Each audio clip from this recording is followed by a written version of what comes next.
Hello everybody, welcome back to my channel.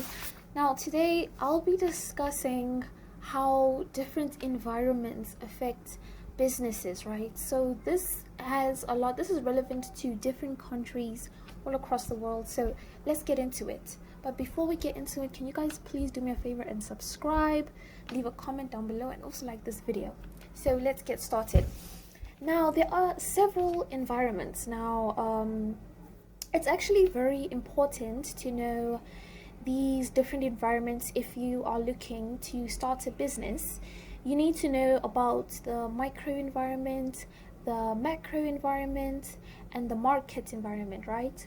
So what is the micro environment? I'm pretty sure you guys are familiar with this. It just refers to the internal workings of a business, data management, the purchasing function, the organogram, the 6 main tasks that the management has to carry out to ensure that the business meets its goals and objectives, right?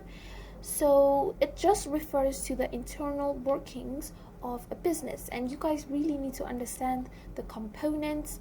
There are 6 components that make up the microenvironment, which will be the organizational culture, the organizational structure, the mission, goals and objectives, and also the vision of a business, the management, resources, and the 6 main functions of a business, right?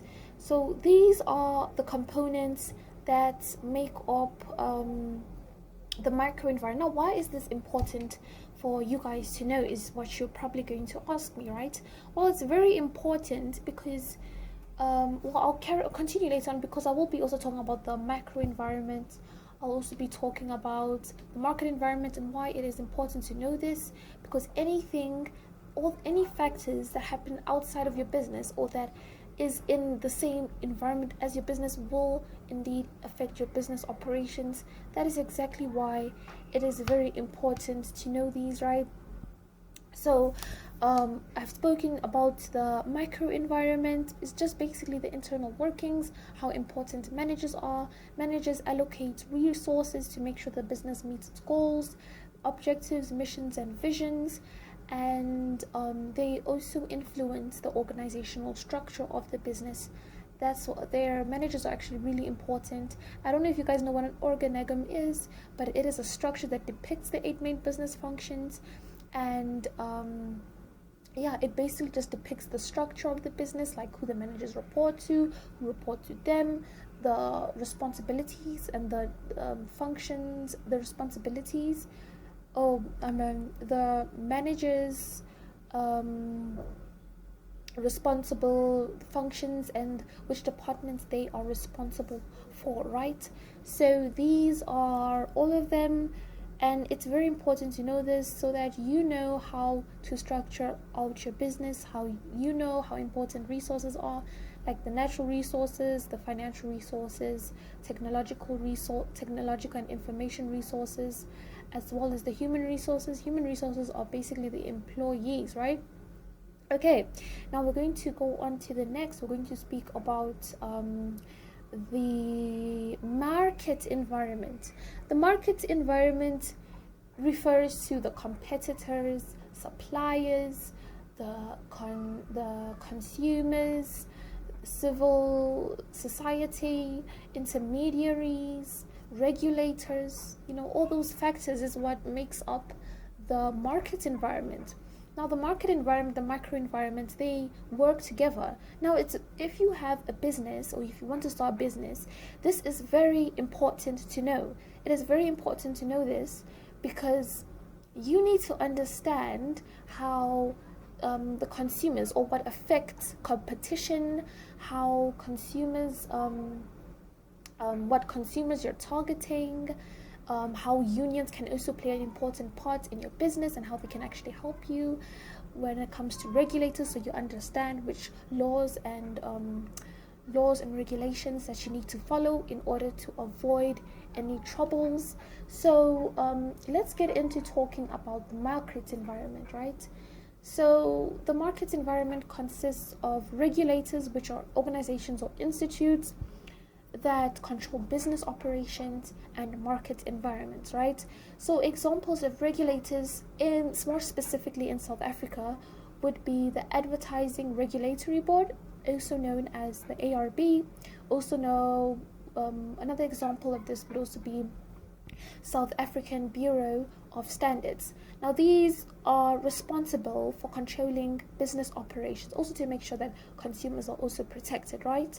Yes, so regulators, it's also important to understand which regulators there are here in South Africa. It depends on which country you're from, but yes, go do some research on the different regulators and which ones you need to be aware of, right? So let's go on to so we're talking about the market environment, right? We're talking about, first of all, let's go over competition. I don't want to make this video too long, but I just want to highlight the most important facts like competition. What affects competition? Now, to all my business owners out there, you guys need to take a paper, you need to write this down, because this is very important. This might be the difference. This might draw the line between you succeeding and you not succeeding, because competition is what defines what draws the fine line between success and failure, okay? So there are 5 factors, right? 5 factors. It depends on which country you're from, but just write this down. Porter's 5 forces. Porter's 5 forces states that competition is affected by the new entrants, which are basically new businesses entering the market. This can definitely affect your business, because if other consumers hear about a business entering the market and they're new and they're selling a similar product to you, then consumers may or may not want to join with the new business, or if they still want to be with you. So it depends, right? Now it also says threats of new substitutes.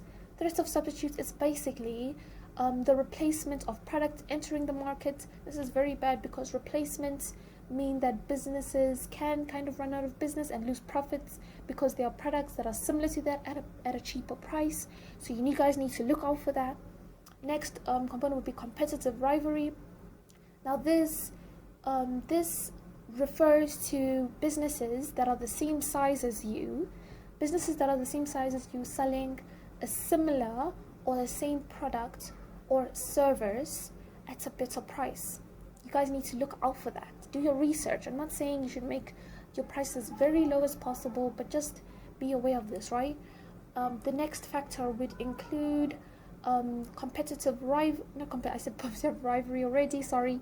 The next one would include bargaining power of consumers, which depicts consumers looking for the best price, the best quality at a best price.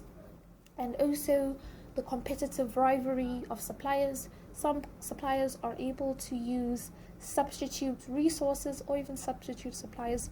So that's the market and the micro and the market environment do interlink. They do work together, because natural inputs or even raw materials that are made in the natural or the physical location, or the natural or the physical environment, which is in the market environment, will be needed by the microenvironment in order to facilitate their operations. But I'll speak more about this more in detail in my next video. I don't want to make this video too long. Hopefully you guys